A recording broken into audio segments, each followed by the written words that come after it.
So I'm going to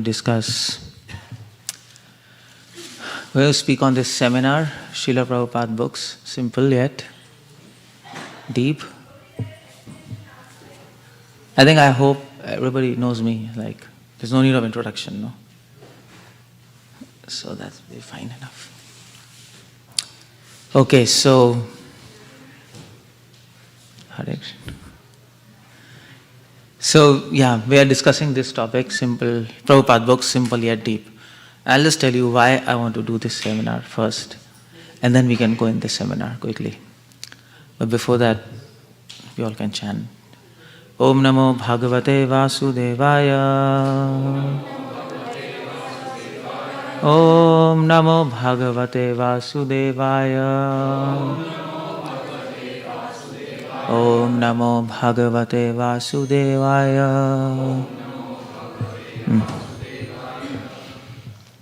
Om Ajnana-timirandasya Jnananjana Shalakaya Chakshurunmilitam Yena Tasmai Shri Gurave Namah. Nama Om Vishnu Padaya Krishna Pristhaya Bhutale Srimate Bhaktivedanta Swami Namane. Namaste Saraswati Deve Gauravani Pracharine Nirvisheshunyavadi Paschanteshtar. Okay, so I chose this seminar because there are few things we have been noting in our movement, that many devotees are not reading Prabhupada books. Or maybe they are reading books but not reading as they must be read. So, or many devotees are reading, but at the same time, there are some problems there. I mean, people read, but there are some problems and there are some things going on because of which they don't read. They want to read, but they don't read. And what are those problems? I'm going to discuss all those problems and I'm going to refute those arguments. But before that, Srila Prabhupada in Chaitanya Charitamrita Madhya Leela, 25th chapter, 278 verse, he notes in his books, when he wrote a commentary on Chaitanya Charitamrita, this is in the mid-70s something, and Prabhupada says, all devotees connected with Krishna Consciousness movement must read all the books that have been translated. Now mark this point, Prabhupada writes all the books, not just one book, two books. And that is Chaitanya Charitamrita, Bhagavatam, Bhagavad Gita and others. Others means small books, maybe also other books like we know that spiritual dialect, that there's all discussions with philosophers. So all books. Otherwise, after some time they'll simply eat, sleep and fall down from their position. Now this is Prabhupada noting in his books, writing a commentary, and Prabhupada knows that what he writes in his books, it's going to be there for 10,000 years. He's conscious of that. He knows, he himself told, it's going to be there for 10,000 years. When Prabhupada writes something in his books, that is serious. That we have to take very seriously. And Prabhupada says, read all the books. Thus they will miss the opportunity to attain eternal blissful life of transcendental pleasure. Many devotees have read Gita, some portion of Bhagavatam, Chaitanya Charitamrita, I don't know, devotees have not read. Many of them whom I meet. And it's not just one time, we have to read again and again, otherwise we don't assimilate things. So this is in his book he notes. Then he writes a letter in 1976, which is end of almost the peak of ISKCON movement. And again Prabhupada writes a letter to GBC and he says, problem is not that all devotees are carefully studying the book, the result being a fall down or at least unsteadiness. Again Prabhupada diagnoses the cause of problems in ISKCON, problems in devotee community. All problems come, 95% problems are there between devotees, between communities, between temples, within themselves, just due to not reading books. Should I just remove this? Yeah. So that is Prabhupada noting in his letter. He is writing to GBC.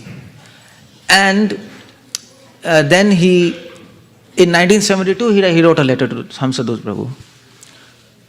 back 1972. So let us concentrate on training our devotees very thoroughly in knowledge of Krishna consciousness.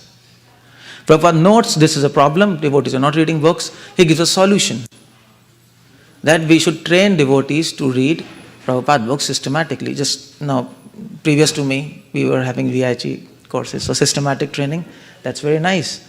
And Prabhupada says, from our books, from the tapes. What do you mean by tapes? Tapes means recorded. So what are those? Conversations, room conversations, morning walks. I have seen very few devotees who have even read or heard room conversations and morning walks. So Prabhupada says, from tapes. And by discussing always in so many ways, instruct them in right proposition. Letters. Prabhupada letters. Of course, Prabhupada letters are very contextual also to which person he is speaking. But at the same time, there are many instructions in Prabhupada letters which are very general. Like one Mataji, for example, one Mataji asked, how should we take care of 𝗙𝗪𝗪? He's writing in a letter, that's a journal applicable to everybody. So why he's saying they should read all books? Why? Because different books of Prabhupada have different flavors. You can't say, I'll read one book and I've got everything. No. Prabhupada books have everything if you know everything about his books. Otherwise not. So Prabhupada's small books, they are not small. If you have read Elevation to Krishna Consciousness, you will know it's not a small book. It looks small, but it's talking about you're not soul, you're not this body, and right up to Mahabhava of Radharani, separation. In this small book, which you distribute on streets, it is there, it's not small. Prabhupada big books, Bhagavatam, Chaitanya Charitamrita, they are not big. They are not so big that it is only for elevated devotees. Even a new person who reads Chaitanya Charitamrita, he can understand. The purports are so easy. So Prabhupada books, they give us specific instructions, information about that verses. If we want to know in details the principles of devotion, Prabhupada books give.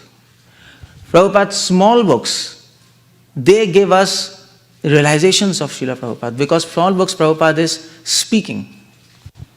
It is not one verse he's commenting, he's reading commentaries, commenting, then reading. He's just going on speaking.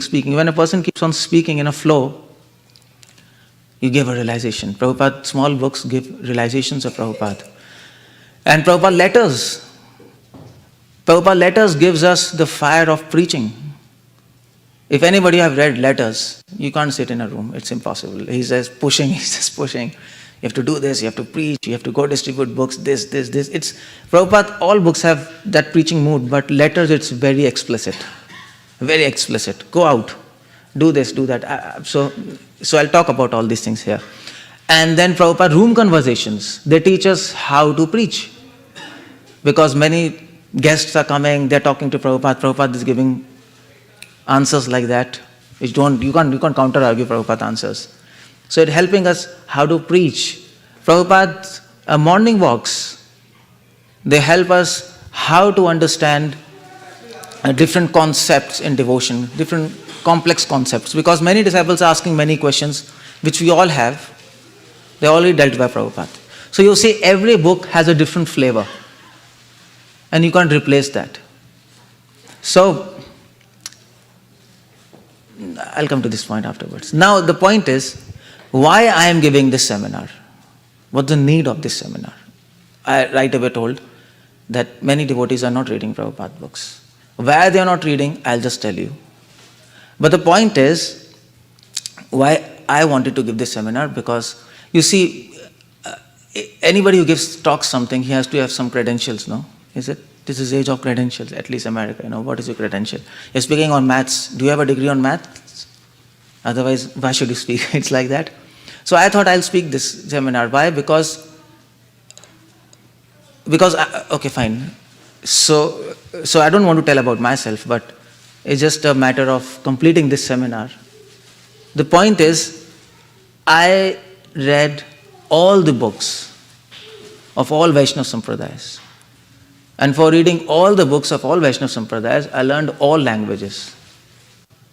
Like, for example, Madhva Sampradaya, he has written Anubhashya on Vedanta Sutra. He has written Mahabharata Tatparya Nirnaya. Jayatirth has written 𝗦cie𝗰𝗶𝗹. Then Vadiraj, Vyasatirth, they have written books like 𝗪𝗪𝗪 Chandrika. This is Madhva Sampradaya, and they are not translated in English. So I learned Sanskrit for 12-14 years, and I read them. You go to Ramanuja Sampradaya. Ramanuja, he has written Bhashya, Sri Bhashya on Gita and on Vedanta Sutra. He has written Vedanta Sangraha and Sharanagati Gadyam. Vedanta Deshika, he has written Sharanagati Rahasya, and then Lokaya Pillacharya, he has many books there. And then you have all these Divya Prabandhas of Alvars, which are in Tamil. So I learned Tamil to read them. I can't speak, but at least to read them, you can understand them. And then you go to Madhva Sampradaya, you have Kanak Das, Purandar Das, their works are in Kannada, in Karnataka, so I learned little Kannada. Anyway, I read my medicine in Karnataka, so I know Kannada, I can read that. So then I read them. You go to Vallabh Sampradaya. Most of the, Vallabhacharya has written a commentary on Vedanta Sutra. So I read that. And then he has written Shodash Granth. That's in Sanskrit. Most of the Vallabh Sampradaya books are in Gujarati. So Harivansh Rai, Purushottamacharya, his grand disciples, they're all in Gujarati. Kumbhandas, Tulsidas. And so I learned Gujarati for that. And I read all those books. You come to Nimbark Sampradaya, their headquarters is in Salemabad, Rajasthan. Most of their books are in Rajasthani. Main book of Nimbark Sampradaya is Parijat Saurabh, commentary on Vedanta Sutra, which is of course by his disciple. And then Mahavani is their prototype book. So for that I learned Rajasthani, I read that. And then you come to our Gaudiya Vaishnava Sampradaya. Shat Sandarbhas, most of them Sanskrit, there are some translated. Bhaktivedanta used to publish 8 magazines, some of them in Odia, some in Bengali, one in Hindi, one in English. Harmonist, Sajjan Toshani, we know. So for that I learned Bengali to read all these books. And then Indian philosophy, Shat Darshan, न्याय, विशेषिका, सांख्या, योग, कर्ममीमांसा, Vedanta. So all those I read. And then I read Prabhupada books. And then I found that whatever I read so many years, it was just waste of time. Because everything I could find in Prabhupada books. So you might say that because I read all those books, that's why I could see everything in the books now. That's the argument, but it's not like that. What I found was that if you read all the books of Prabhupada, then you can find everything in his books. If you read just one book, then it might be difficult because you have to connect what Prabhupada says. Prabhupada says something somewhere. Then in conversations, he might explain a different perspective of the same verse. It happens like that. In letters, he might write a different perspective to the same verse. So all those perspectives, when you bring together, it is 100% sure Prabhupada books have everything. There's no way. Sometimes Prabhupada writes just one statement. I'll show you just one statement. In all his works, entire works, is just one statement. Once he'll mention the point. And that statement will be the summation of entire Vaishnava philosophy. So you have to read very carefully his books because many times he's repeating, many times he's not repeating. So that's the point. You don't need to learn Sanskrit. If you learn, it's very nice. Doesn't matter. You don't need to read all Vaishnavacharya's books. If you read, okay, no problem. But if you don't read Prabhupada books, then it will be very difficult to understand anything. Because if you manage to learn Sanskrit and if you manage to read all those books which I read, it is 100% sure most of you will end up in asylum. You know asylum? It's a house for mad people. You'll become mad. Because you will end up in contradictions. It's very difficult to handle contradictions from different sampradayas. And you can become mad, definitely become mad. So it's better we read Prabhupada books. He has done homework for us now. He has done. And how to read his books and why to read his books, that's what I'm going to tell you now. So you can take my example. Don't waste your time. You can catch your nose like this, you can catch your nose like this, but anyway, you're catching the nose. You can read Sevayam Phalam Seva Bhakti. Okay, fine, this is a Sanskrit statement. For decoding this statement, you can learn Sanskrit for 12 years, and after 12 years learning Sanskrit, What do you find?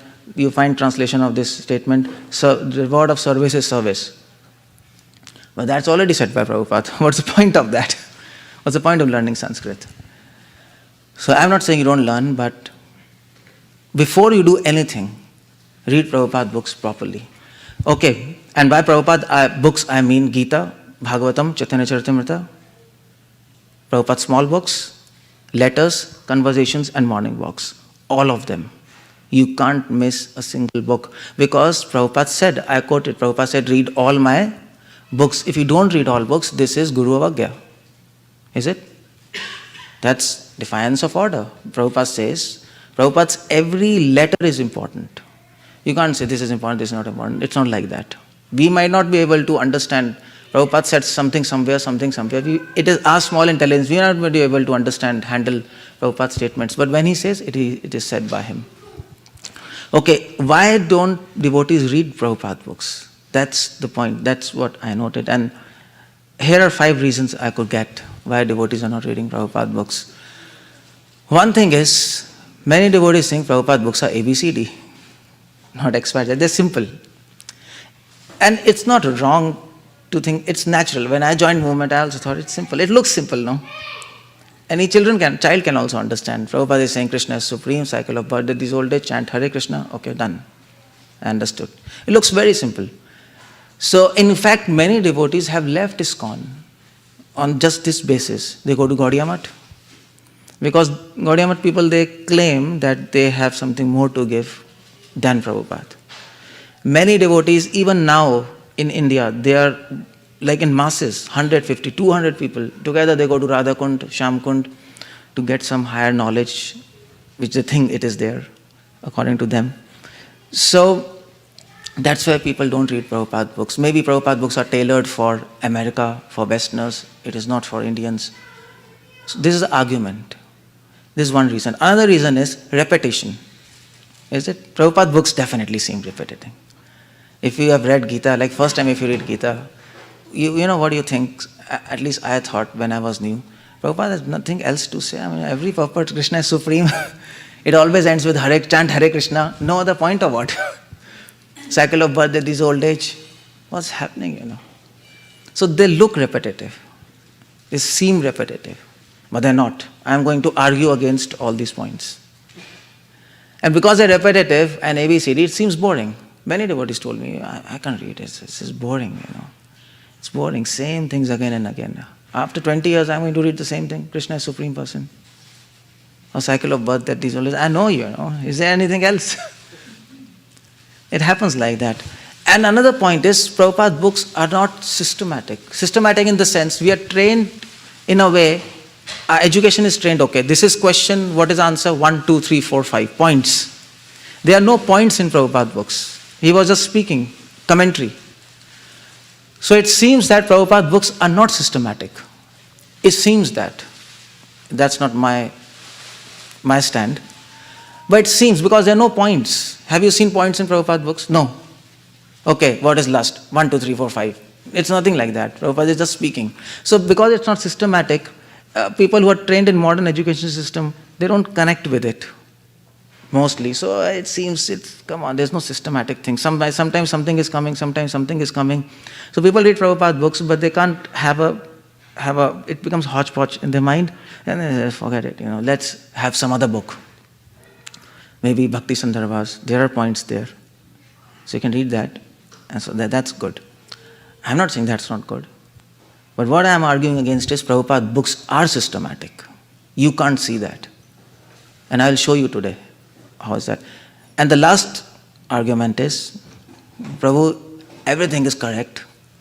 Prabhupada books are perfect, but I have no time. You can't argue against this. If it's done, it's done. So, anyway, so let's argue against all these points. And I'm going to show you, Prabhupada books are not ABCD, not repetitive, not boring, not systematic. They're systematic, and the last argument we'll see afterwards. Okay, so here is Prabhupada books, and Prabhupada said that everything is in Prabhupada books. It is not just ABCD, it is XYZ also. Provided you have the eyes to see. And Prabhupada himself says in 1974, 1st February, this is a letter. And Prabhupada says, I have given you all guidance and hints, and it is described in all my books. All guidance regarding the principles and the process of devotion. All hints regarding the practical application of the process. In my books, now it is up to you. Please keep our principles firmly and everything will come out successful. Prabhupada says, Prabhupada knew that there is an argument out there that everything is not there in his books. He was much ahead than anybody else. And Prabhupada mentions in one of his letters, I have given you all guidance and hints. And Prabhupada says here in one of his lecture, he says, in Vrindavan he gave a lecture, 1977, this is almost the peak when Prabhupada is about to leave. He says, my purports are liked by people because it is presented as practical experience. They're not ordinary. One cannot become unless one is very realized. It is not ABCD translation. See, Prabhupada himself says, my books are not ABCD. People who think Prabhupada books are ABCD, Prabhupada books don't have everything. Why they think like that? Because they are interested in information and not transformation. That's the problem with them. So if you read Prabhupada books, you will not find that Prabhupada is interested in explaining, okay, who is 𝗙𝗪𝗏? 𝗙𝗪𝗏 is Krishna's father's, one of the 18 wives, his son, and blah, blah, blah, his lineage. Prabhupada is not interested in that because one of the purports, Srimad Bhagavatam, first canto I was reading, and there is, when Krishna leaves Kunti and Pandavas and go to Gujarat, Dwarka back, so there in Bhagavatam, it is says, Sukdev says, Krishna crossed all these places in old names he gives. So Prabhupada speaks in purport, okay, so this place is Madhya Pradesh, this place is Rajasthan, this place is Bihar, and he crossed all these places. And you know what he writes afterwards? He writes, well, we are not interested to know what place is what place. We are just happy that Krishna reached Dwarka safely. That is Prabhupada. So Prabhupada, you can do PhD, what places he crossed, but it doesn't matter. What matters is, Prabhupada says, we are happy and Krishna reached from Hastinapur to Dwarka very safely. This is called realization. So Prabhupada gives everything to make a life perfect. We don't say Prabhupada books have everything. That means Prabhupada books also have Mahabharata in it. No. Entire Ramayana is there. It's not there. So all Goswami's books are there. It's not there. What we mean by when Prabhupada books have everything, we mean that Prabhupada books have everything to take you back to Godhead. That's the meaning of the statement. You don't need anything else to make your life perfect. So Prabhupada says, okay, fine, now I'm going to show you how Prabhupada books have everything. So you know this, who is this? No, not Madhvacharya. Ramanujacharya. This is Prabhupada's letter, 1976, January, Bombay. And Prabhupada writes, service is a reward of service. If you go to Sri Sampradaya, if you go to Sri Rangam, if you go to Melkote, if you go to any Sri Vaishnava, and you quote this statement, they will do Dandvat to you. This is a conclusion of Sri Vaishnava Sampradaya. Ananya Seva, service is reward of service. They know this. And this is in Prabhupada's letter. If you don't know Ramanujacharya, if you don't know Sri Vaishnava Sampradaya, and if you know this statement, and if you can follow this statement, your life is perfect. You already know the conclusion of Sri Vaishnava Sampradaya. You see? It doesn't matter whether you know Ramanuja or not. But Prabhupada has given you the essential conclusion of Ramanuja's teaching. Service is reward of service. And you understand this statement, no? It's a beautiful statement. And this is just once he has said in this letter. Just once. This is repeated nowhere. You search the folio. Nowhere Prabhupada repeats. This is one statement and this is conclusion of Sri Vaishnava Sampradaya. If you don't read letters, you're going to miss this statement and then you will say Prabhupada books are not everything. That's the problem, no? That's why I told you, if you want to know Prabhupada books have everything, you have to know everything about his books. Otherwise, you will misinterpret. So what is this meaning of statement, service is a reward of service? The meaning is, if you serve Krishna for your entire life, and what do you get? Krishna comes and he says, I bless you. And Krishna, what do you want to give me? Okay, fine. For all your lifetimes of services, I give you blessings, and the reward is you go in the kitchen and cook for devotees. That's a reward. And come on, I've been doing this already for many lifetimes, and you're asking me this is a reward? To cook for devotees? But that's a reward. That is what the meaning service is, reward of service. The more you serve Krishna, the more service he gives. So what we are seeking for in Krishna consciousness is nothing except service. What we're doing, that is perfection. You see, that is perfection. What we are doing now. We don't look for anything else. That's all, finish. So that's this beautiful concept of Sri Vaishnava Sampradaya. Okay, who is this? Who is this? Yeah, 𝗪𝗲𝗪𝗀. This is from 1st Canto, 16 chapter, 26th verse. Right in 1st Canto, Prabhupada writes, the Lord feels grateful to his devotees for such unsophisticated, unconditional service and tries to reciprocate it by rendering service. See? Although the devotee has no such desire in his heart. Entire 𝗪𝗲𝗪𝗀's philosophy can be summed in this one statement. Because what 𝗪𝗲𝗪 said, that Krishna serves his devotees. So Krishna reciprocates the service of devotees by serving them.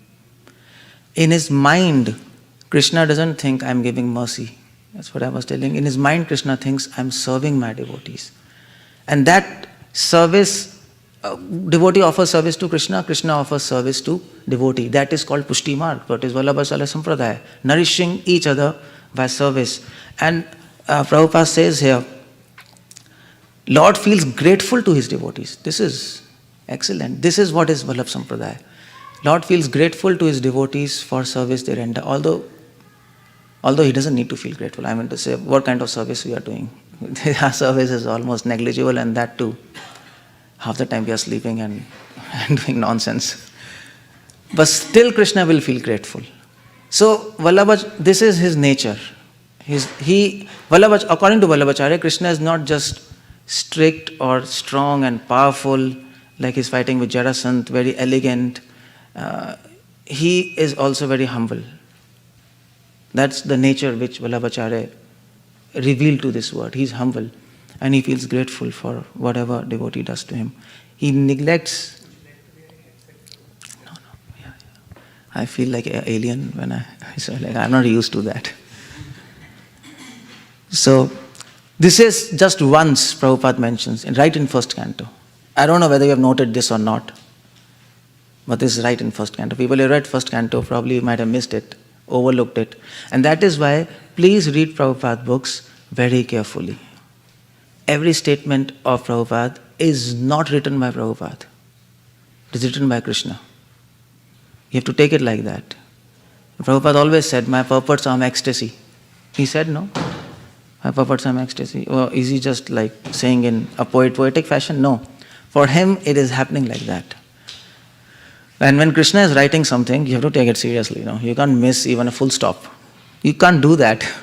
Otherwise, you'll miss the precious things. Okay, so this is 𝗪𝗲𝗪 Sampradaya. So if you go to Rajasthan, so if you go to Nathdwara, 𝗪𝗲𝗪 Sampradaya is in Nathdwara. Most of them. So if you go there and you quote this statement without telling this said by Prabhupada, they'll do dandavat to you. Okay, good. You have understood 𝗪𝗲𝗪. You have understood everything. So who is this? He's Madhva. You can recognize. He's like this. He's strong. So this is purport of Bhagavad Gita, 7th chapter, 22nd verse. And Prabhupada says, this is actually interesting line because it looks simple, but it's not simple. Prabhupada says, both demigods and living entity are dependent on the supreme will.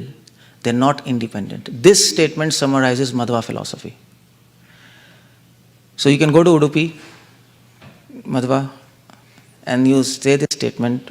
Probably they'll do dandavat. They'll not do because they are like have different air with them, but they'll understand, this guy knows Madhva. Because what Prabhupada is saying, demigods are living entity are dependent and Krishna is independent. But the interesting point is, that's why Madhva holds two fingers, no? I was telling. So Madhva doesn't hold two fingers to show the soul and super soul is different. Although Madhva's whole life was dedicated to defeat Mayavad. Mayavad, soul and super soul one. Madhva has given many arguments. Madhva has written a book, Mayavad Shata Dushani. I think it's a big book. All his books, he's just cutting Mayavad. But when it came to practical things, Madhva held two hands. And people thought two fingers means Madhva is saying one is soul, one is super soul. They are different. Madhva said, no, I'm not saying this. And people used to come and argue with him, okay, I want to prove God and soul is one. So, you know what Madhva used to tell? He used to tell, okay, there's a stone, pick it up. If you're able to pick it up, then I'll argue with you, otherwise take laddu and get lost. Because if you can't lift the stone, you're not God. It's proved, no? I don't need to argue with you. You can't lift a mere stone. It's proved you're not God. You get lost, that's all. So he held two fingers to reveal to this word, God is independent, soul is dependent. But the interesting point is, Prabhupada, right? This purport, both demigod and living entity are dependent on the supreme will. This is the point of Madhva. God is independent, he can do anything. Soul is dependent, but dependent on what? Dependent on the will of Lord. The point is, living entity's will is also dependent on God's will. That's what his unique contribution, Madhva's. We have free will, but our free will is also dependent on free will of God. If he wants, he can extinguish our free will. If he wants, he has the capacity. He can do impossible possible, but he doesn't do that. He doesn't extinguish our free will, no? He can put us in black hole forever for revolting against him. What you can do? You can't do anything. You can't do anything. You don't have any say. But he doesn't do that. He allows you to use your free will to develop love for him, to understand what is good, what is bad. Understand by using this, no? So this is Madhva. This is Bhagavad Gita purport. One line, Madhva statement. And then who is this? This, of course, one is left. So there's no big quiz. Okay, Nimbark. He's blue in color. That's how you. So this is Elevation to Krishna Consciousness. Small book, chapter 1. That's why I told it's not a small book. And this is one statement. As Prabhupada writes, part of spiritual pleasure experienced in Vaikuntha is pleasure of dancing. There are young girls and young boys there. This is all Nimbark Sampradaya philosophy. Mahavani, if you read, this is the essence. So for Nimbarka, Vrindavan is young boys and young girls. That's all. And they're dancing. That is their conclusion. And this is what Nimbarka has to say. This one line, Elevation to Krishna Consciousness, small book.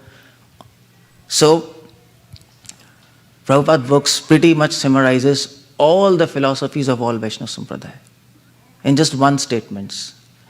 And if you know Prabhupada books, you know all Sampradayas. At least you know conclusion of all Sampradayas. And that's more important rather than knowing technicalities. Prabhupada, some people say Prabhupada books do not have rasa. Rasa, you understand? That mellows, so people can read high books. You can read. But Prabhupada books have rasa. You know what? Taste. Yeah, some people say they are doing a taste, okay. Some pastimes of Radha Krishna. You can read, that's okay. But Prabhupada books have rasa. And it's a different kind of taste. Different kind of taste. Prabhupada's books give you not just taste, but the ability to taste the taste. That's what Prabhupada books is giving you. That is why many people who go to Vrindavan, they go to Shyamkund, Radhakund, many devotees, they leave Prabhupada books and they buy books. Now there are so many books in the market. You know, so there are books like Madhav Mahotsav, Sankalpa, or whatever you can give, Gopal Champu, whatever, you can read that. But the point is, to taste that taste, you need this taste. And that Prabhupada says, this is letter to Hamsadut Prabhu. Prabhupada writes, our philosophy is above all these things. Just like we prescribe our students no illicit sex, no meat eating, no intoxication, no gambling, but they are not ends in themselves. The real end of Krishna consciousness, I'm adding, is however to serve and sacrifice everything for him. This is how you can taste the taste. If you don't have the taste to serve, not only just serve, but if you don't have the taste to sacrifice, many people serve, but they don't sacrifice. And there's a difference between serving and serving with sacrifice. There's a lot of difference. You can keep on serving, you can keep on chanting around 16 rounds and 4 eggs, and that's pretty much. But then you can understand what is taste of Vrindavan, because Vrindavan is all about service and sacrifice. What gopis did, they sacrificed, no? They sacrificed. When Krishna played flute, they went to Krishna. And they had babies in their hand. They left their babies, they left their husband, everything. They went to Krishna. So there was a sacrifice. Krishna went to Dwarka. They were staying in Vrindavan. They sacrificed. They let Krishna go. So, real end is how to serve Krishna and sacrifice everything for him. This is a key to taste that taste. So this is what is the meaning of gopis. Gopis means, from where this word gopi is coming. What is gopi? Everybody wants to become gopi, okay. What is gopi? Yeah. So gopi word is coming from gopniya. Gopniya, you understand gopniya? So it's a Hindi word, or a Sanskrit word. Gopniya means secret. They have a secret. And the secret is they know how to serve Krishna with sacrifice. So they know how to serve Krishna and stretch their limits of service. Just like Prabhupada. Prabhupada served Krishna, but he sacrificed, no? It's not simple service. His all God brothers were simply serving. They didn't sacrifice. They were serving Krishna. No doubt they were not serving Krishna.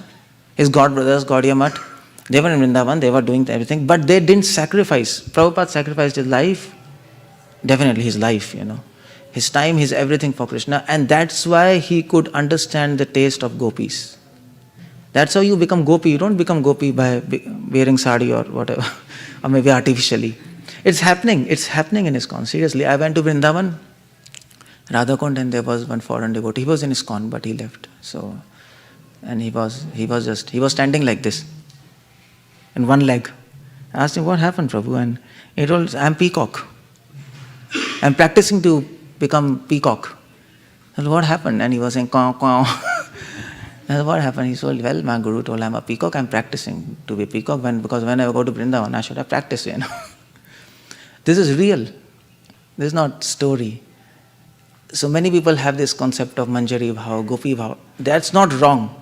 Absolutely not wrong. That is there in Gaudiya Vaishnava philosophy. Prabhupada mentions that. But we have to understand how to enter that. How to enter that bhav, how to enter that taste. That Prabhupada has the understanding of that. So there's a lot of taste in Prabhupada books. We should like sacrificing for Krishna, isn't it? There's a taste for that, is it? Just like parents like to sacrifice everything for the children. Now parents might be like, their life might be like full of suffering. They might be suffering, If a child is very naughty, it's a headache for parents, It's a nightmare. Whole night they can't sleep and that child is like making chaos everywhere. So for external people who are outside, for them it's, come on, it's chaos. This child is... But for parents, in that chaos, there's a taste. They find that chaos tasty. So they find the taste. So similarly, we have to find taste in serving and sacrificing for Krishna. We should like this concept that one day I can give my life for Krishna. Oh, this is so nice. Everybody lives for Krishna, but who dies? So if you live for Krishna, Krishna will live for you. But if you die for Krishna, Krishna will die for you. He can't die. So if you die for Krishna, then Krishna has no option. Because he knows he can't die. So maximum what he can do is, he can say, okay, control me. That's what he said to gopis. That's the maximum I can do to you. And Prabhupada says one of his lecture. Prabhupada says that all these jnanis and yogis, they want to become Krishna, but we want to control him. So Prabhupada says, who is better? You want to become Krishna, you want to control him. So that's what is Vraj all about. So see, there's so much taste. And there is a lot of philosophy in Prabhupada books. This is Bhagavatam, 10 chapter, 32 verse, 30th chapter. This purport from Prabhupada purport. You see, this is interesting what Prabhupada writes. Prabhupada writes, even if Lord is approached by someone with devotion, to intensify devotees' love, the Lord may not immediately reciprocate fully. In fact, the Lord is truly reciprocating. After all, sincere devotee always prays to Lord, please help me to love you purely. Therefore, Lord's so-called neglect is actually fulfillment of devotee's prayer. The more you pray to Krishna, help me to love you, the more he'll neglect you. You might say, what's happening? The more you are becoming sincere in devotion, the more Krishna is neglecting you. What's happening? What's happening? But Prabhupada says here, Lord Krishna intensifies our love for him by apparently separating himself from us. And the result is that we achieve what we really wanted and prayed for, intense love for absolute truth Krishna. Thus Lord Krishna's apparent negligence is actually his thoughtful reciprocation and fulfillment of our deepest and purest desire. Now what more philosophy you want than that? It's the deepest philosophy. How do you understand? This Prabhupada is explaining the relationship between a devotee and Krishna. And Krishna is neglecting. The more you chant, the more you serve him, the more he'll neglect you. Come on, what's happening? You might feel the more you chant, the more you serve him, the more problems, the more sufferings. Pandavas, all sufferings, whole life. Draupadi, she is disrobed. So probably Pandavas might be thinking, better I would be a neophyte, Why we are super advanced devotee? So it happens. But why it's happening? Prabhupada gives the insight. Yes, Krishna's negligence is actually fulfillment of our deepest desire to become pure. Because his neglect will increase our hunger to actually attract his attention on us. Is it? Somebody neglects you. If your dearmost lover neglects you, your whole endeavor is to somehow attract his attention, no? At least once he should talk to me. What should I do? So then your devotion increases leaps and bounds. That is what Prabhupada says. So who says Prabhupada books are ABCD? Who says? Only fools. Prabhupada books have summation of all sampradayas. Prabhupada books have taste. Prabhupada books have gopi bhav. Prabhupada books have deepest of philosophies. I'm just giving you a sample to make you understand. There are so many things in Prabhupada books. So from now, if anybody says Prabhupada books are ABCD, what you should tell him? You're not read books. Huh? You're not read books. Yeah, at least if somebody asks me, you can say, you're a fool, that's all. Just say like that. That's all. You should say like that, because if somebody says Prabhupada books they don't have everything, he's in fact more than a fool. That's all. We are being polite, that's all. They have not read books. And if you feel like that, the solution is, please read all books. Please read all books. Don't just read one book. Read, take out time. And everything is transcribed also. If you hear lectures, it might take time, no? You can hear lectures, but it's all transcribed now. Room conversations are transcribed, morning walks are transcribed. You can just go through that and take out points. Okay. What about this? Prabhupada books are repeating. They're repetitive. How many times you have heard that birth, that disease, old age?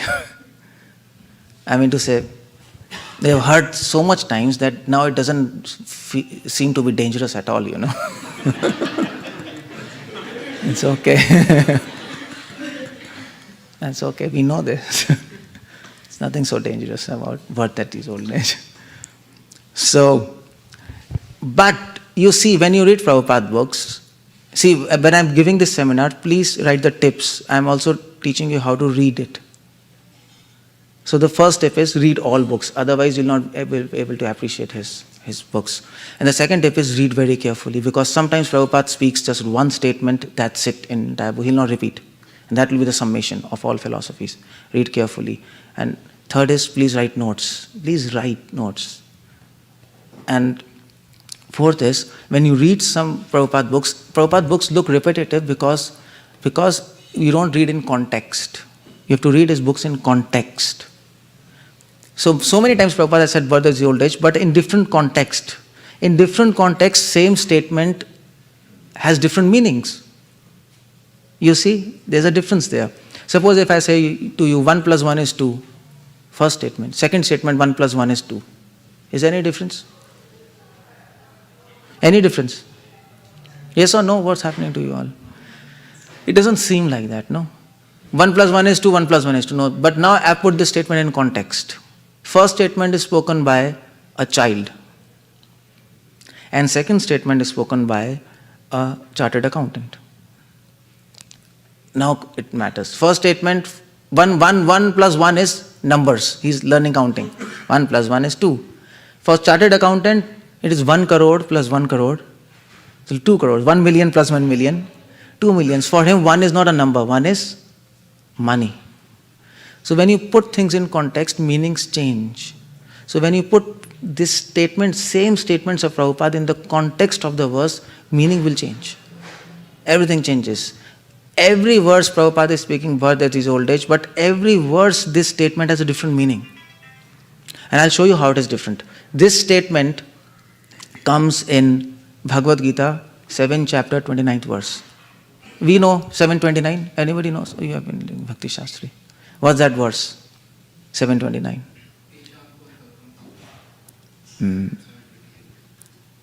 No. 729 is famous just after that. Jara marana mokshaya mama ashritya tintiye. That's the translation. Intelligent persons who are endeavoring for liberation from old age and death take refuge in me in devotional service. See, this is a verse. What is above is purport to this verse. You understand? So Krishna is saying in the verse, intelligent people who are endeavoring for liberation from old age and death take refuge in devotional service. Fine? Now Prabhupada says in the purport that birth, disease, old age affect this material body but not spiritual body. So Prabhupada is making a point. Prabhupada is making a point that if you want liberation, you take shelter of Krishna. But intelligent people they don't ask for liberation from Krishna. What they aim for is spiritual body. If you get a spiritual body, you automatically get liberated from birth, that is old age. Is it? Simple. So if Krishna comes, he says, what do you want? Many people can ask liberation, but devotees are intelligent persons. Why are they intelligent? Because they know that if they ask Krishna, Krishna give me spiritual body, automatically they are liberated from birth, that disease, old age. You understand? And that's the first line, birth, that disease, old age affect this material body but not spiritual body. When you put this birth, that is old age in the context, then you get a new point. That a devotee doesn't pray to Krishna from release from birth, that disease, old age. Devotee prays to Krishna for service in spiritual body, and automatically their desire for liberation is fulfilled. You see? There's a context there. Okay, how many times have you ever heard Krishna is supreme controller? It's like innumerable times. So Prabhupada is repeating, no. Now you have to put in context. The context is this. What is this verse? Anybody can tell me? Ajananti ma mudha manushim tanumashritam param bhavam ajananto mama bhuta maheshwaram. Simple. Prabhupada says, fools deride me when I descend in human form. They do not know my transcendental nature as supreme lord of all that be. Prabhupada writes in the purport, now I'm putting this in context. Prabhupada writes in the purport, in Brahma Samhita it is stated, Krishna is the supreme controller. Simple statement. Now you might overlook this. There are many controllers undoubtedly, both in material spiritual world, but Krishna is supreme controller. If you put this statement in the context of the verse, Prabhupada is writing a commentary on this verse. He is not just speaking Krishna is supreme controller. So you have to link the verse and the purport. Then this statement means something else. Can anybody tell what this statement means? The statement is a lot to give you. Krishna is supreme controller. There are many controllers undoubtedly, both in material, but Krishna is supreme controller. So what do you do with this? And this is a purport to fools deride me when I descend in human form. They do not know my transcendental nature, supreme Lord, all that be. Is he indicating that people who are actually worshipping demigods and like the sub-controllers of the material world actually are the super controller? So unnecessarily they are worshipping. Well, you can say that, but the point is, or saying that because I control the material nature, they think I am matter or I am born of matter when I come here. I mean to say, you can deduce many points, definitely. But there's one very striking point here, which, if you put things in context, you will get a point which will be very different. Prabhupada, that's why I named this seminar Simple Yet Deep. There is a depth in Prabhupada's books, and Prabhupada knows what he's writing. Now I'll tell you, Prabhupada writes, Krishna is supreme controller. There are many controllers undoubtedly. See, Prabhupada is bringing this point. There are many controllers. Krishna is supreme controller. Both in material and spiritual world, but Krishna is supreme controller. Okay, fine. The verse says, fools deride me when I descend in human form. So what is human form? Humans are controlled, is it? So when Krishna comes here, it seems he is controlled, is it? He is controlled by his devotees. But he is a controller of controllers. This is his transcendental nature. In spite of being controller of controllers, he wants to be controlled by his devotees. This is his transcendental nature in human form. You see? This is the contradictory quality of Krishna. And this is what Prabhupada is mentioning, is bringing out here. That's why fools think he is human, because he's controlled, no? Brahma thought, no? That's the point Brahma thought. What is this Krishna? His friends are jumping on his, back, they're controlling him, and he's just doing everything what they want. That's what Brahma's confusion was. Krishna is a supreme controller of controllers, and he's being controlled by these villagers. And he got confused. And that's the point which Prabhupada is bringing here. In spite of being controller of controllers, out of love, he becomes controlled by his devotees, and he runs the risk of being called as a human. That's a risk, no? Nowadays also people say, if Krishna, okay, Hindi mein कहते हैं, वो करे तो लीला, हम करे तो character ढीला. It's like, in English it is, people say that. In English it is, if Krishna can make so many gopis, why can't have so many girlfriends? So when Krishna acts as human, he runs the risk of misinterpretations. He runs the risk of actually his mission to be failed, to show him as God. He runs a risk. But nevertheless, he does. That's the point in this. That's why he says, they do not know my transcendental nature. That's the point. His transcendental nature is, in spite of he seeming to be controlled, he is controllers of controllers. Now you see, if you put in context, some other information comes. And that's where Prabhupada's books are very deep. This is the next step. Please read Prabhupada's statements in the context of the verse. Otherwise, you will feel it's repeating. Prabhupada is repeating everything. But when I read Prabhupada's books, there's not a single statement is repetition. Not a single statement. If you put in context, there are so many things to learn. But well, you might say that I can see here, but you can't see. No. That's the obvious question. Prabhu, you can see, but we can't see, so what to do? And that's a point I started. You can also see, if you read all the books of Prabhupada, you can see this. If you just read Gita and Bhagavatam and Chaitanya Charitamrita, just Adi Leela and others, Ante Leela, I don't know, you'll read at Ant. What will happen? Nobody has read Ante Leela, I don't know.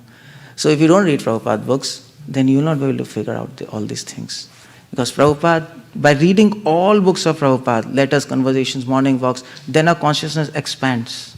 He's giving different insights into different things. And then we'll be able to look from different perspectives. Prabhupada says in his books, you should read all verses from all perspectives, and then you'll become mature. Prabhupada is providing all perspectives, all of them. Okay, here is this. Bhagavad Gita 7.1. This is purport. Bhagavad Gita. Prabhupada says, concentration of mind upon Krishna, the Supreme, is made possible by prescribed devotional service in 9 different forms. Now we all know what are the 9 different forms. Shravanam, Kirtanam, Smaranam, Archanam, Vandanam, Dasyam, Sakhyam, Atma, Nevedanam. Okay, fine, finished. So, what do you say? Which is the most important limb in devotion? Shravan, okay, good. Anybody else? Anybody wants to speak anything? Kirtanam? What do we do? Hare Krishna, Hare Krishna, Krishna. Every purport Prabhupada writes chant Hare Krishna. So Kirtanam is the most important. But that's the point. Your answer is correct. Prabhupada writes, of which Shravanam is a first and most. Prabhupada doesn't say Kirtanam is first and most important. You go and folio and hit what is the most important. It will not come as Kirtanam. So what do you mean? I mean, chanting Hare Krishna is not most important. Shravanam, that's Shravanam. So please, when you read Prabhupada books, observe the minor details. Complete the statement. It might seem repeating. Okay, Prabhupada starts a purport.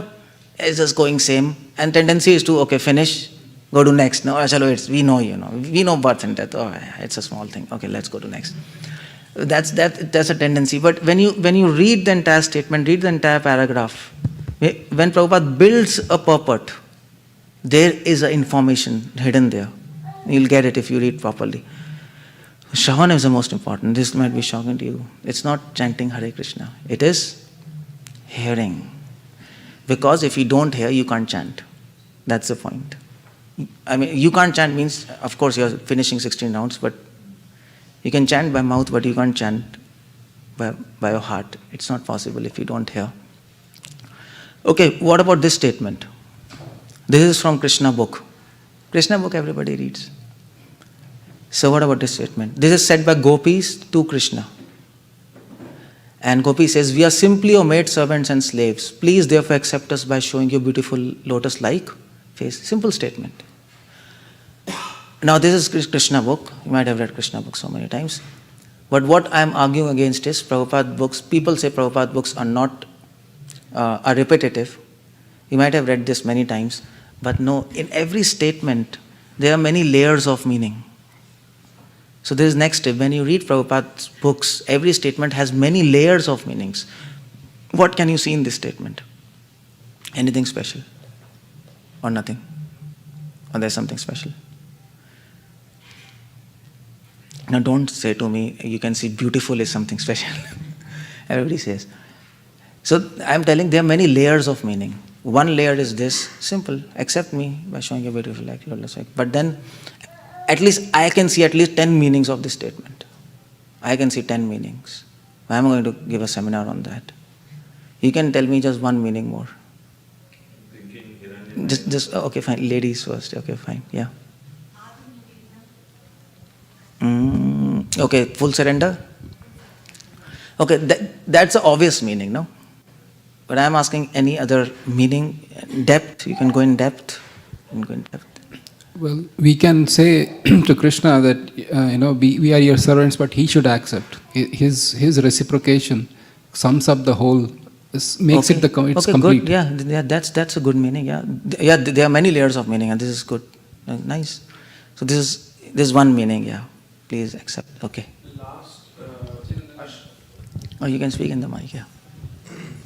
It's basically Shishtastakam, last 8th verse. Yeah. Where you do not appear in front of me. That is still fine. I mean, showing us your beautiful I don't know like how face. it comes. No, from this statement. Okay, one meaning is, you can see, God Gopi says, we are your servants and slaves. Prabhupada doesn't use this word often. Prabhupada always says, we are your servants. But gopis here say, we are your slaves. Now this is important because our whole Gaudiya Vaishnava philosophy actually ends in being a slave and not just a servant. Because there's a difference between servant and a slave, no? Servant is, he does service and he gets blessings. Slave is, he does service and he gets beatings. Yeah, that's a slave. As a slave, if America, slavery was there, everybody knows. You get beating in service. That is actually highest limit of Krishna consciousness, which gopis are saying. And Prabhupada never uses this word much, but he uses here. We are ready for everything. That's the last verse you were telling. 𝗙liche𝗹𝗹𝗀𝗪 pinastumam. Whether you accept us, whether you don't accept us, but whether you give me sufferings, still I'll keep on serving you. That is a slave mentality. We are not looking for just being a servant. We are looking for a slave. But don't say outside, otherwise the country is a country of liberty. Yeah. So this is special in Prabhupada's statement. Yeah. All of us have the names ending with Das. Das, yeah. The real meaning of Das is actually not servant. It's a slave. It is a slave. It's a slave. You're right. You're right. That's why we are Das. Yeah. So you see, Prabhupada books have layers of meaning. A servant, but really, what kind of servant? You are slaves. You go deeper, no?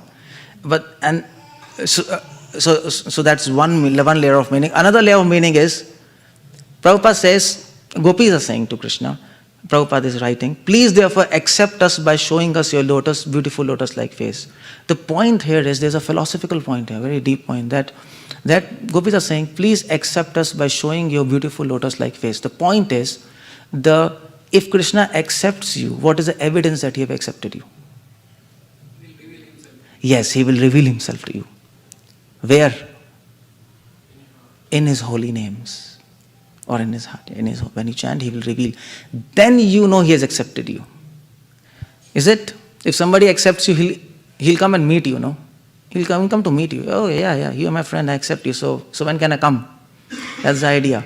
So that's the philosophical point here. The point is, if Krishna is not revealing his name, form, pastimes, qualities, this means he's not really accepting you. You need to work more. And that's what Prabhupada says. Holy name will reveal his name, form and pastimes. Don't try to imagine that. It will reveal. And it will reveal. When it will reveal? When Krishna accepts you, your service. At that point he will reveal everything. So this is a very philosophical point here. So see, so there is a layer of meaning to that. So I've just told you 2 meanings, but at least I can see 8 more here. They have many meanings. The point is, when you read Prabhupada books, when you read Prabhupada statements, don't just be satisfied with one meaning. No, when Prabhupada is writing, I told Prabhupada is not writing these books. It's Krishna writing. And that's a speciality of Krishna book. If you read Bhagavatam yourself, Sanskrit, you will not be able to make out. If you read Sanskrit, you will not be able to make out. But Prabhupada translates, and that's why his translations become more special than the book itself. Because he translates by giving his own realization there. You understand? So, okay. So, Prabhupada books are not repeating. They are not repeating. It's wrong. Just like Karma Yoga, Prabhupada translates as Bhakti Yoga, no? Everywhere. If you read Gita, everywhere. We are taking Bhakti Shastri. So, Prabhupada's uniqueness of Gita is, he doesn't translate Karma Yoga as Sakam Karma Yoga, Nishkam Karma Yoga. He doesn't do that. He takes Karma Yoga as Bhakti Yoga, he takes Jnana Yoga as Bhakti Yoga, he takes Buddhi Yoga as Bhakti Yoga, and that is why when scholars in Harvard read Prabhupada's Gita, they were telling, this guy is, what is happening? Everything is Bhakti. What about traditional classical commentaries where Karma Yoga is Sakam Karma Yoga, Nishkam Karma Yoga, then Dhyana Yoga, Yoga ladder? Prabhupada doesn't go by the system. He mentions it in Gita, but it doesn't go by that system. That's what Prabhupada books are unique. But then it seems Prabhupada is repeating. Many people say, Prabhupada is doing some, क्या कहते हैं, जुगाड़? क्या कहते हैं हिंदी में? English में क्या कहते हैं? Huh? Yeah, Prabhupada is manipulating his purports. Prabhupada is putting everything bhakti in the context of bhakti, and that's not a good idea. He manipulates. So, but he's not manipulating. It's not repetitive. Because Prabhupada says in Bhagavad Gita purport, 3rd chapter, 16th verse, Prabhupada says, Yagyas are directly aimed at particular demigods mentioned in Vedas. Indirectly, it is practice of Krishna consciousness. Because when one masters the performance of yagyas, one is sure to become Krishna consciousness. Karma Yoga is to do everything with yagyas. So Prabhupada says, indirectly, Karma Yoga is practice of Krishna consciousness. Prabhupada translates Karma Yoga as Bhakti Yoga so that we don't lose the sight of the goal of Karma Yoga. You see? And that's what happened in history. People were practicing Karma Yoga and they lost sight of Bhakti Yoga. And they were just in Karma Yoga, and finally they become Karma Kandis. They become entangled in that. So Prabhupada, that's why Prabhupada is an Acharya. He knows how to fix goal for us. He will not allow us to get confused with the goal. He'll always bring us back there. That's a uniqueness. That is why people who read his books, they become pure devotees. Is it? Because the definition of pure devotee, Prabhupada gives in Bhagavad Gita, pure devotee is that who has the sincerity of goal, sincerity of purpose. He knows the goal. So we all are pure devotees. Our thoughts might be contaminated, our feelings might be contaminated, but our goal is fixed. At least in goal we are not confused. Everybody knows here, no? So the intent is okay. So we all Bhakti Yoga. So Karma Yoga, that's why Prabhupada translates as Bhakti Yoga. He's not repeating, he's not manipulating. So, okay. So when anybody says to you, Prabhupada books are repeating, what you will say? I can't hear you. No. First what you want to say to him? Yeah, you're a fool. Just tell this. Seriously, I'm not joking. You should tell them you're a fool. And then... They use rascal Yeah, if you are, you can use that. At least, surely you can use that. You're a rascal, yeah. Prabhupada said. Then you don't read Prabhupada books and you read Prabhupada movement, then you're nonsense. And you then blaspheme Prabhupada books are not everything. How dare you say that? You're a rascal. You can say that. If you are to that. So, in fact, if you read all Prabhupada books, then you will say, if you can see this, you will say to them, you're nonsense. You read Prabhupada books properly, otherwise you don't know things. Okay, many people say Prabhupada books are boring. They're not at all boring, because Prabhupada books have one thing which none of the Acharya's books have. You can read Jiva Goswami, you can read Vishwanath, you can read Baldev Bhushan, you can read Srinivas Acharya, you can read all these books. But you'll not be inspired to preach. You'll not be. It is there, but you will not be able to catch it. You see, it is preaching. We don't say fire of preaching is not there in Acharya's books. That will be a wrong statement, because they were preaching. But at the same time, you can't take it out of that. Just like in Bhagavatam it comes, first canto, that all the Puranas, all the Vedas have all pastimes of Krishna, all sweetness. But Bhagavatam is special. Why? Because all the Puranas, they have sweetness of Krishna, but it is just like a mango tree. If you eat the branch of a mango tree, it doesn't taste sweet. Fruit has sweetness. But that sweetness of fruit is conducted by the branch. Is it? So that's the point. Fire of preaching is there in all the Acharya's books, but to take out that, you need Prabhupada books, which is a mango fruit.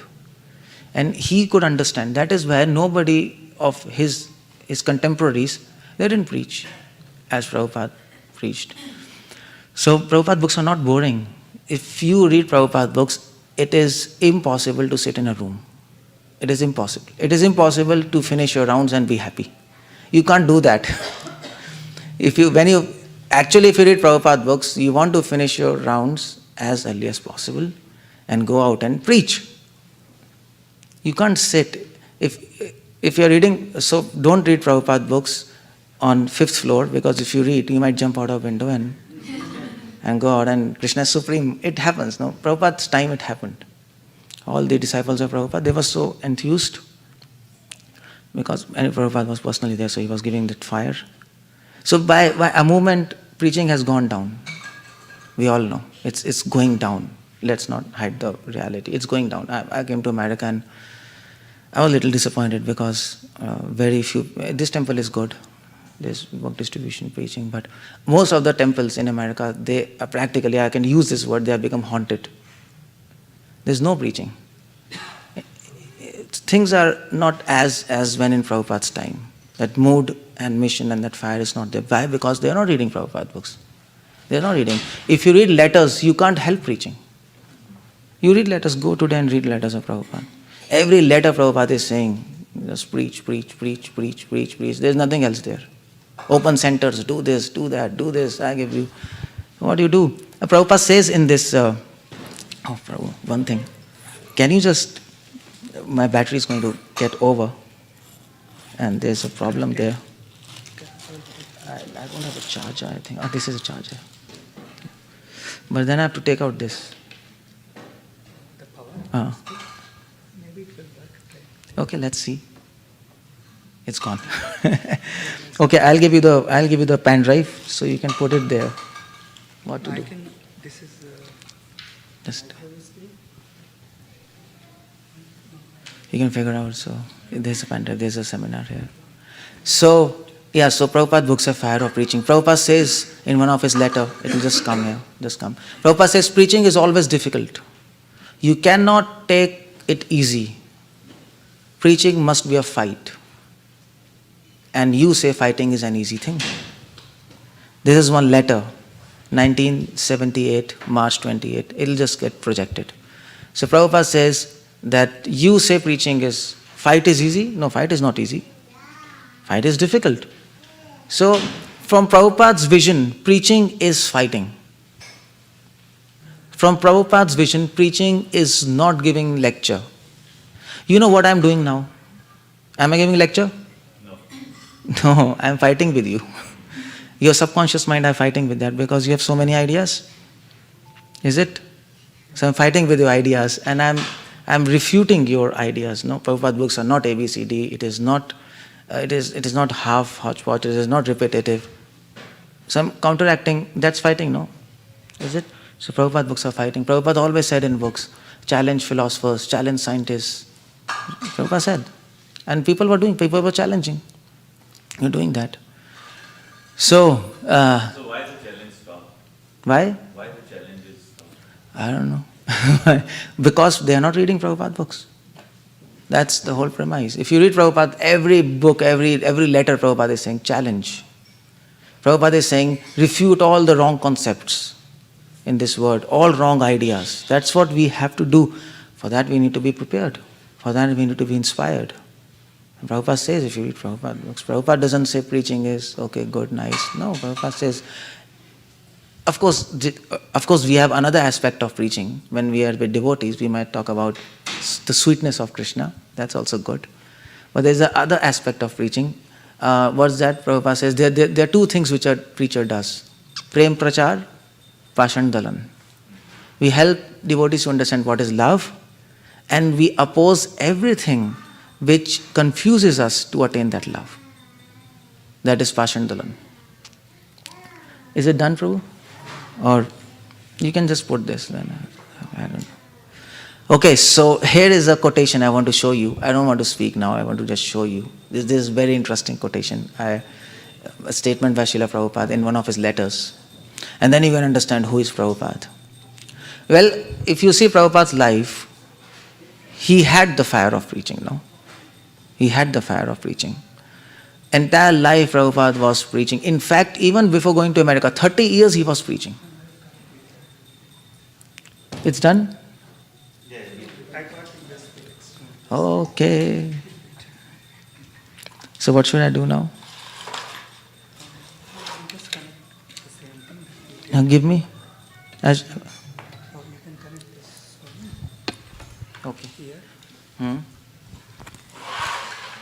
Okay, it's just going. Maya is fighting. Prabhupada books have everything, and this temple also has everything. All types of technology to solve. 𝗪𝗪 Prabhu. That's nice. That's a good thing. Please come. It's not coming. Can we just take it out and reconnect it? Okay. Let's do it. Oh, okay, sorry. Let's see. Hare Krishna. It's there or what? It's actually not there because my screen is showing something but it's not coming. I don't know how to do that. I have no idea how to do that thing. पकड़ के नहीं ला सकते क्योंकि इसमें mouse नहीं है. You can't catch it. You can do this to the slideshow, right? It should come. It's difficult to do that. It's coming? So how to do this? How to get it, entire thing? I don't have a mouse, so I can't do this. I think you can just connect it there. Otherwise we are losing time. One mouse, but there is no way to connect it. I don't want me to connect. This is a technological problem. Just put it there. It's not going to come. Yeah. Is this the one? This is the one? Yeah.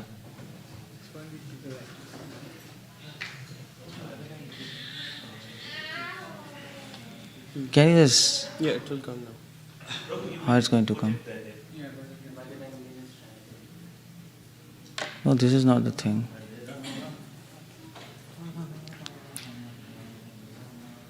You just have to take it there. It's half there. Half. So what to do? Just It's come? Oh, okay, good. We're done. Okay, so Maya cannot stop this. We are done with this. Okay, get out. This is some kind of revision for you. No repetition. Okay. Okay, not boring. Okay, so here's a quotation from Prabhupada. This is one of the letters from Prabhupada. Letter 1st July 1970. And you see this letter. This letter is written by Prabhupada to one of the person, and I'm reading this. Please accept my humble obeisances. I beg to acknowledge receipt of a kind letter dated 24 June 1970. And I am very glad to learn that your last responsibilities in family affairs are now discharged. Your 2 daughters are now married. This means that person might be some 60, 65. His 2 daughters are married. Prabhupada says, now in this ripe old age means definitely 65, 70. You can devote yourself from spreading Krishna conscious movement all over the world. This is what he gets a letter from Prabhupada. Prabhupada could have written, you can devote yourself to preach Krishna conscious movement in Cupertino, or maybe in your place. But Prabhupada didn't do that. Prabhupada said all over the world. Prabhupada could have said, in this ripe old age you go to Vrindavan and chant. That makes sense. Because everybody is not like Prabhupada. But he says, you can devote yourself spreading Krishna conscious movement all over the world. This is Prabhupada books. If you read Prabhupada books, you cannot sit. Because Prabhupada expects a lot of things from us. He expects. Prabhupada has expectations from us. We can't sit. He wants all of us to preach all over the world. Not just few to preach all over the world. He wants every single person who is coming in ISKCON to preach all over the world. That is the mood and mission of Prabhupada. That is what he wanted. But this is not happening. Because we are interested in some kind of our own Krishna consciousness. That's not a right perspective. That's not what ISKCON was opened by Prabhupada. So, but how will you get this enthusiasm? When you read these things. Is it? If you don't read, then you don't get enthusiasm. That's all. And there is a letter. I told you letters are special. To give the fire of preaching. That's the speciality in letter. Direct. Now this kind of instruction, you can always say it is contextual for time, for person, but it is not contextual. It is very general. If he says to some old person, it is okay. You can also apply. You can apply it to as a general principle. You can apply. Everybody has to preach. So Prabhupada books are not boring. Prabhupada books are also not boring because of another reason. Because Prabhupada in his books redefined words. Prabhupada is the first Acharya who has redefined words. Previous commentaries, if you read, every Acharya takes literal meaning. Prabhupada redefines. Prabhupada has given a dictionary of words in his books. And one of the books I was planning to write is a dictionary of Prabhupada's meanings of the words. And it's very interesting. So when you read Prabhupada books, please focus on word-to-word meanings also. Generally we don't do that. Om Namo Bhagavate, word meaning, purport, translation, and then own story. It happens generally like that in ISKCON. Something else is going on. Word-to-word meaning is very important. When Prabhupada used to write word-to-word meaning, sometimes he used to think 3 days. 3 days he used to think. It is recorded. Because Prabhupada knew that these books are going to be for 10,000 years. So, okay, let me ask you, what do you mean by Buddhi Yoga? Literal translation. Buddhi means? Okay, yeah, applying intelligence in yoga. That's Buddhi Yoga. But how does Prabhupada translate? Okay, yeah. Yeah, Prabhupada translates Bhakti Yoga. What does Prabhupada give definition of Buddhi Yoga in his purport? Prabhupada redefines his word. There's one line Prabhupada says of a Buddhi Yoga. Prabhupada says in that purport, Dadami Buddhi Yogam Tam, he explains what is Buddhi Yoga. Buddhi Yoga is action in Krishna consciousness. And then Prabhupada gives a twist. That is the highest intelligence. So you see, it is applying intelligence, but applying intelligence without action has no role, no? You make plans, but you don't execute. What's the point of your plans? You're fool. You're not buddhi, you're buddhu. So, Prabhupada knew, so Buddhi Yoga has to be translated in terms of action. Because without action, your plans are useless. So Prabhupada says Buddhi Yoga is action in Krishna consciousness, that is the highest intelligence. And this definition is very pragmatic, very practical. None of the previous acharyas translate this word as like this. It's just intelligence. Vivek, they translate as Vivek, discrimination. Prabhupada doesn't do that. You see, that's why it's, if you read the word-to-word meaning, Prabhupada books are so interesting, not boring. How does Prabhupada translate enthusiasm? What is the definition of enthusiasm in Prabhupada books? General translation, a general meaning of this word, if you ask enthusiasm, people might say, enthusiasm is, what can I say, is zeal to do something. That's what, but Prabhupada doesn't translate. Prabhupada doesn't give definition like that. This word comes in Nectar of Instruction, 𝗪𝗲𝗪𝗲. Prabhupada gives an interesting definition. So he redefined words and he gives different definition to words. Means different perspective. Prabhupada translates enthusiasm as practical action in Krishna consciousness. Go and read that. Not just action, practical action. Practical action. And why does Prabhupada write that? Because action, you're acting for Krishna, but practical action means an action which will give you result. Okay, what you are doing something, what is practical thing? What is the result? Prabhupada always used to ask. So enthusiasm is to be judged by result. Result. If you get a result, yes, you're enthusiastic. If you're reading for many years, but you every time fail in class, you're enthusiastic? My dear daddy, I'm reading so enthusiastically. But last 4 years I've been failing. What happened? Okay, so that's enthusiasm. Okay, so okay, fine. Let me ask you. How do you literally define bhava as? Emotions, feelings. Prabhupada doesn't do that. If you read that today we were discussing. 10.8. 𝗙𝗲𝗹𝗶𝗹 matta sarvam pravartate. After that, iti matva bhajante mam buddha bhav samanvita. Prabhupada translates bhava as attention, not as feelings and emotions. And this is a problem. There's a problem. Everybody wants bhava. Okay, good. You can have bhava. You can weep for Krishna. But at the same time, what is the meaning? Prabhupada understands. If all your emotions are for Krishna, this means all your attention is to be on Krishna. No, emotions seek attention. No, there's no question. Okay, I have so much emotional attachment to you, but I don't pay attention to you. It doesn't make any sense. So Krishna seeks attention, attentiveness in service. That is real bhava. That's Prabhupada's word-to-word meaning are very nice. If you can write a dictionary, you can write a whole philosophy book. Who says Prabhupada books are boring? If you apply intelligence, it's not boring. Like this, they are. Anyway, I'll go on. Okay, what's the meaning of this word? Para-upkar. A welfare activity. This is literal meaning. Or maybe compassion, something like this. Out of compassion, you are out of mercy. Para-upkar. Prabhupada translates in a very different way this word. Now this is interesting. This letter, 1977 from Bhubaneswar, Prabhupada translates this word as like this. Chaitanya Mahaprabhu's mission is para-upkar. Simply go sincerely working for the movement. Nobody can defeat you. Take all strategic points, fighting with Maya and become victorious. See, Prabhupada, it is different language. Prabhupada is a fighter. Take all strategic points. Which Acharya has written? No Acharya will write like that. What's this? This war going on? All strategic points. We shall fight with Maya. It is declaration of fight with Maya. Not with Maya. Our fight is with demons. Maya is servant, maid servant of Krishna. She can withdraw by the order, but she cannot withdraw because people are demons. So this European opposition, American opposition is that demons are now feeling pressure. That is recognition that now it is fight. We have to defend.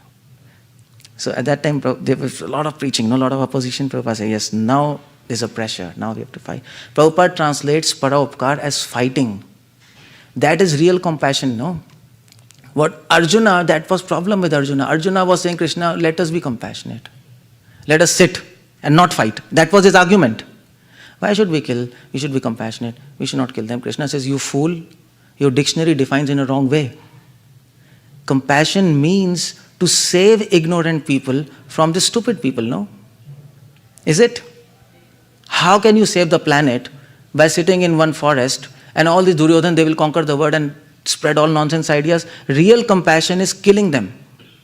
By killing them, you save the planet from all these nonsense people and save the planet from wrong ideas. You see? So Prabhupada gives a twist for that. Prabhupada says compassion also includes fighting. Fighting with wrong ideas is also compassion. That's also para-upkar. It is not just not doing anything. You understand? That's a very good insight of Prabhupada. And Prabhupada was a fighter, we know. Prabhupada was a... If you hear Prabhupada lectures, come on. Some people cannot even hear his lectures. If you hear his Hindi lectures, you'll go mad.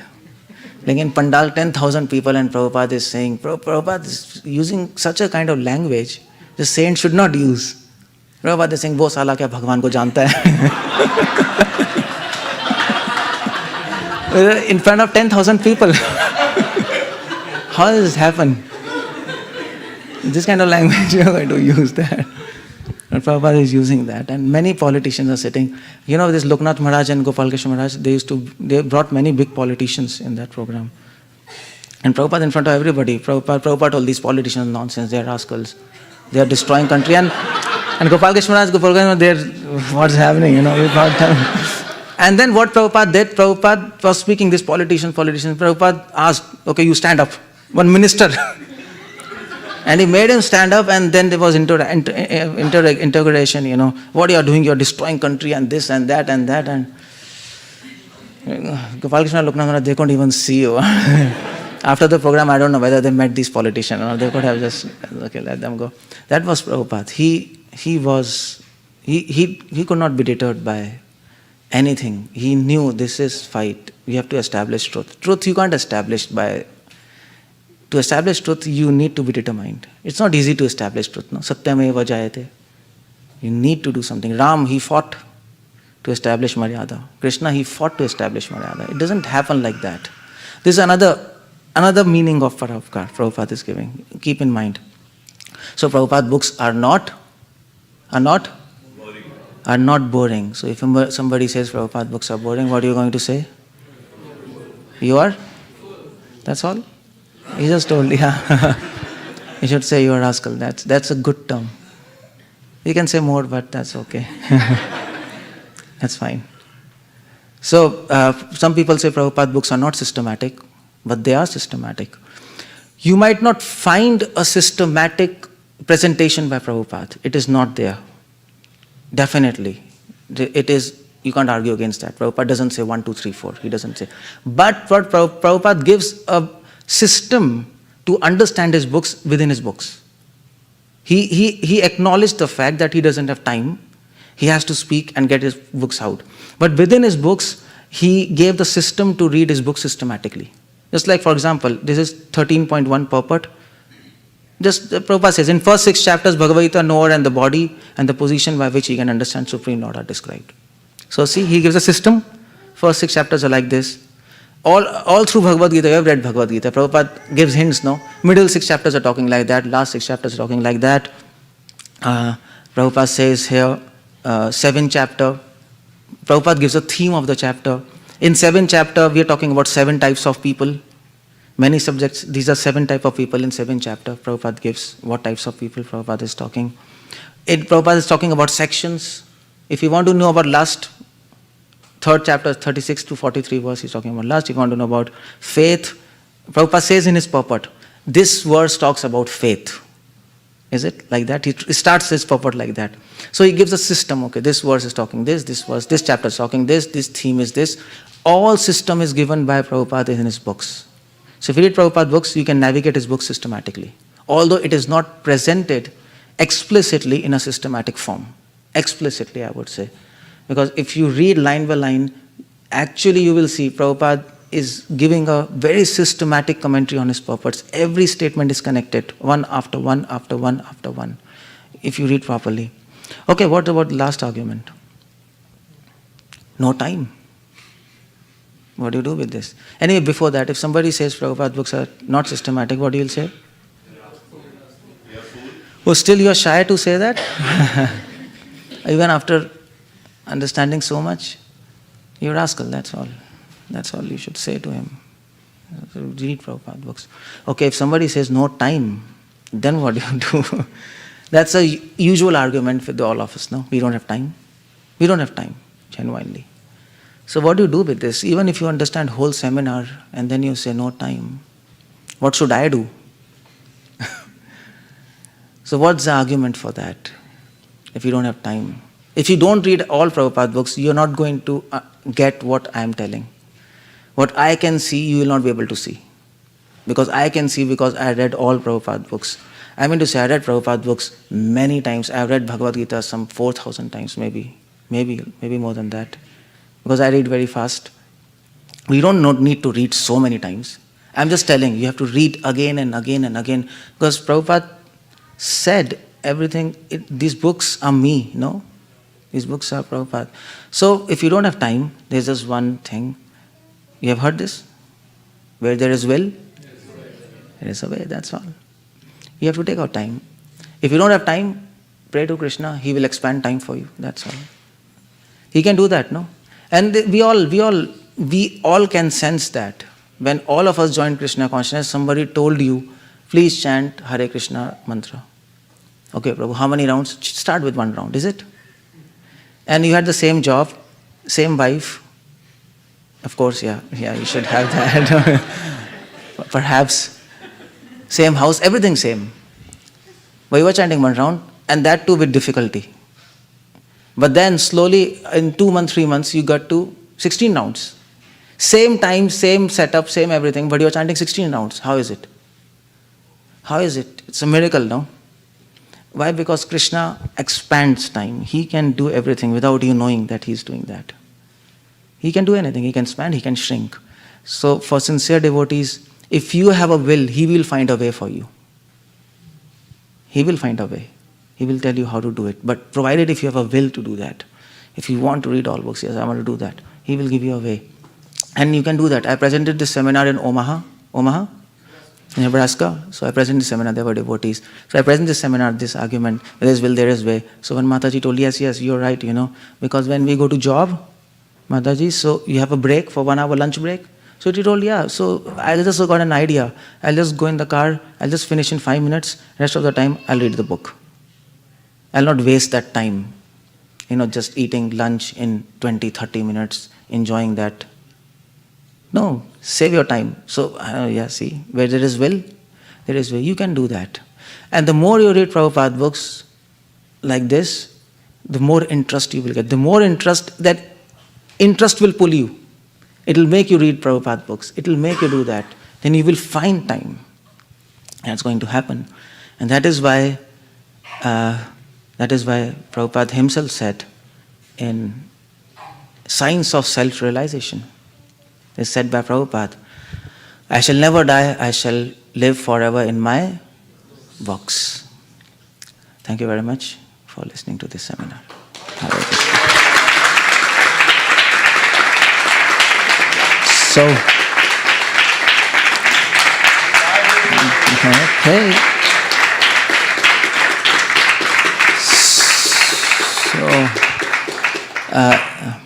Is there any questions? We have till 6 o'clock or what? Yeah.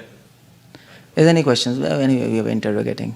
But is there anything? Otherwise, I want to stop. Here is some tips for reading, which I have been stating all around the seminar. You can just note this or click this, take photograph, whatever. Keep this in mind when you're reading Prabhupada books. So you'll be able to navigate Prabhupada books properly. Keep this in mind. And then you can understand how to read Prabhupada books. Yeah. Okay. There's a question. Okay. Okay, you can go in the back first. Hare Krishna. Hare Krishna. Sorry, Prabhuji, whoever was taking. Prabhuji, this is I face this in office. So I have a board outside my office which writes basically Gita Sutras, and I give some things. So one of the person just came and told me, do you want to kill your brother? If that is the case, then you should read this Gita. So he just asked me like that, and he told me, this is for, Krishna is telling about killing your brother. So this is the thing. And again, he asked me more questions on things like, well, so how do you strongly reply to such things? Well, there are many replies, but how I will reply is, I mean to say, how many times he would have got scolding from his parents, is it? If children are naughty, what do you say to parents? Scold them. No? At least not beat. In America you can't beat, but at least you can scold them, no? So scolding is not bad, provided it is used in a proper perspective. Killing is not bad. Who told killing is bad? Prabhupada says in first chapter, killing miscreants is not bad. Prabhupada says.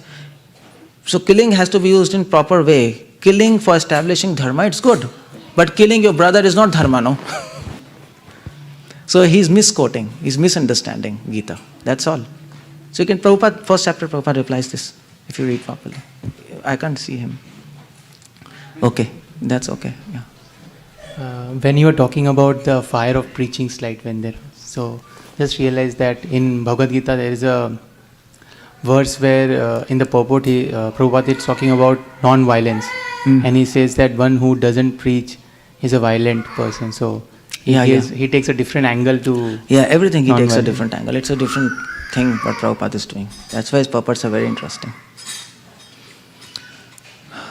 Okay, so any questions? Otherwise, More questions are there. yeah. Before that, you have a question? Okay, fine. If people can move Forward. 2 to 3 inches, so that people in the back can have more space. I don't know. Before that, here I can't speak everything in one lecture. It's impossible. So this is one CD in English, one DVD you can take from me. And I have put the lectures in a very systematic fashion here. It is not random. Generally lectures are random, so I don't want to do that. Then people can learn. Systematic, so this seminar is not there in this. This seminar will be there on my site. My site name is 𝗙𝗲𝗪𝗶𝗹.com. It's simple to remember. It's Pure Devotee, that's all. So you can log on to that site, Pure Devotee. That's English site. And Hindi site is bhaktinews.com. English is okay, Pure Devotee.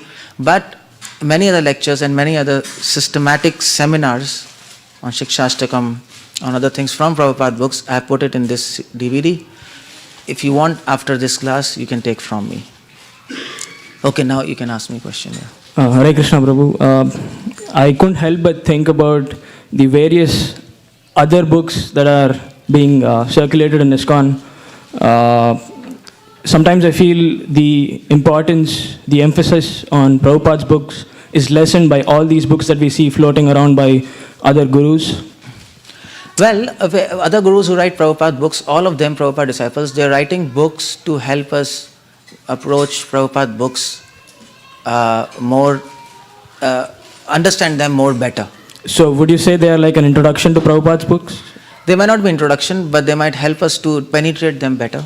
So if you're preaching, would you preach them through their books or through Prabhupada's book directly? What? If you want to preach to such people, say, who might not... No, if you want to preach to such people, give Prabhupada books, because I told, the seminar name is Prabhupada books are simple yet deep. Those books are helping you to access the depth of Prabhupada. But to new people, you give simple. And Prabhupada books are both simple. So you give them Prabhupada books, they will understand. Then you can have other books, they can go in the depth. I am planning to write a book. Then what do you do with that? On this seminar. So it helps. But no book can replace Prabhupada books. That's the bottom line. We have to understand Prabhupada books first and for all. And then things can continue. That's everybody understands that. Everybody understands. Everybody who's writing a book, they understand. Not everybody. Everybody who writes a book, they understand. My book is not going to replace Prabhupada books. It's going to get an insight into Prabhupada books. That's the idea. Okay, so if there's no question, thank you very much for listening. I think... Yeah, so let's give another round of applause for His Grace Keshav Anand Prabhu. Sadhu. So Prabhu comes to United States once a year, and then we hope next year Prabhu will come again. Pretty much, Prabhu was a doctor by profession, and then at a very early age he got in touch with Srila Prabhupada's book, and as he discussed about, he has read various literature and has done a lot of research, correct? And then you can see the depth coming from. So he is leaving for Los Angeles tomorrow, but he will be here around. So while Aarti is going around, if you want to associate, if Prabhu is available, then you can meet with him. He can stay here for long, so you take maximum advantage of it association. He preaches predominantly in North India. His center is in Delhi, Punjab, And hope we can... do you like Keshav Anand Prabhu to come next year? No. Not convinced. Do you like to have Keshav Anand Prabhu come here again? So Prabhu, please consider this seriously and spend more time next year. Yeah, one thing, my expertise is to preach to scientists, because I was a doctor and I did research in genetics. What I came in America for is to preach to scientists. My background is science. So my expertise is in quantum physics, genetics, and preaching science and spirituality. So this thing I'm doing as a hobby. This is important for inspiring devotees to read Prabhupada books. And I hope it helped you all, no? It helped you all. So maybe next year if I come, you should have read all Prabhupada books by then, is it? And that's a good thing. It's a good thing. And I think one of the thing can be if any of us have any link where we can help Prabhu connect with doctors, scientists, or those kind of that'll people. Be good. So... Facebook? I don't know, I have a site, Pure Devotee. So there's a link of Facebook, you can go there. That's managed by different devotees for Prabhu. Yeah. Okay. So with that, Prabhu, we'll get assembled for Gaura Arti. So I just showed English DVD, but by chance I have got Hindi one also, but they're very limited. If you want Hindi DVD, this is full Bhagavad Gita I've explained in Hindi. There are limited copies. If you want this, you can have from me here. Hare Krishna. Just one quick question. Do you have the recorded preachings for scientists? Yeah. If you go to my site puredevotee.com, there are few of them, not all. But if you go to my channel, Keshav Anand, they'll be there.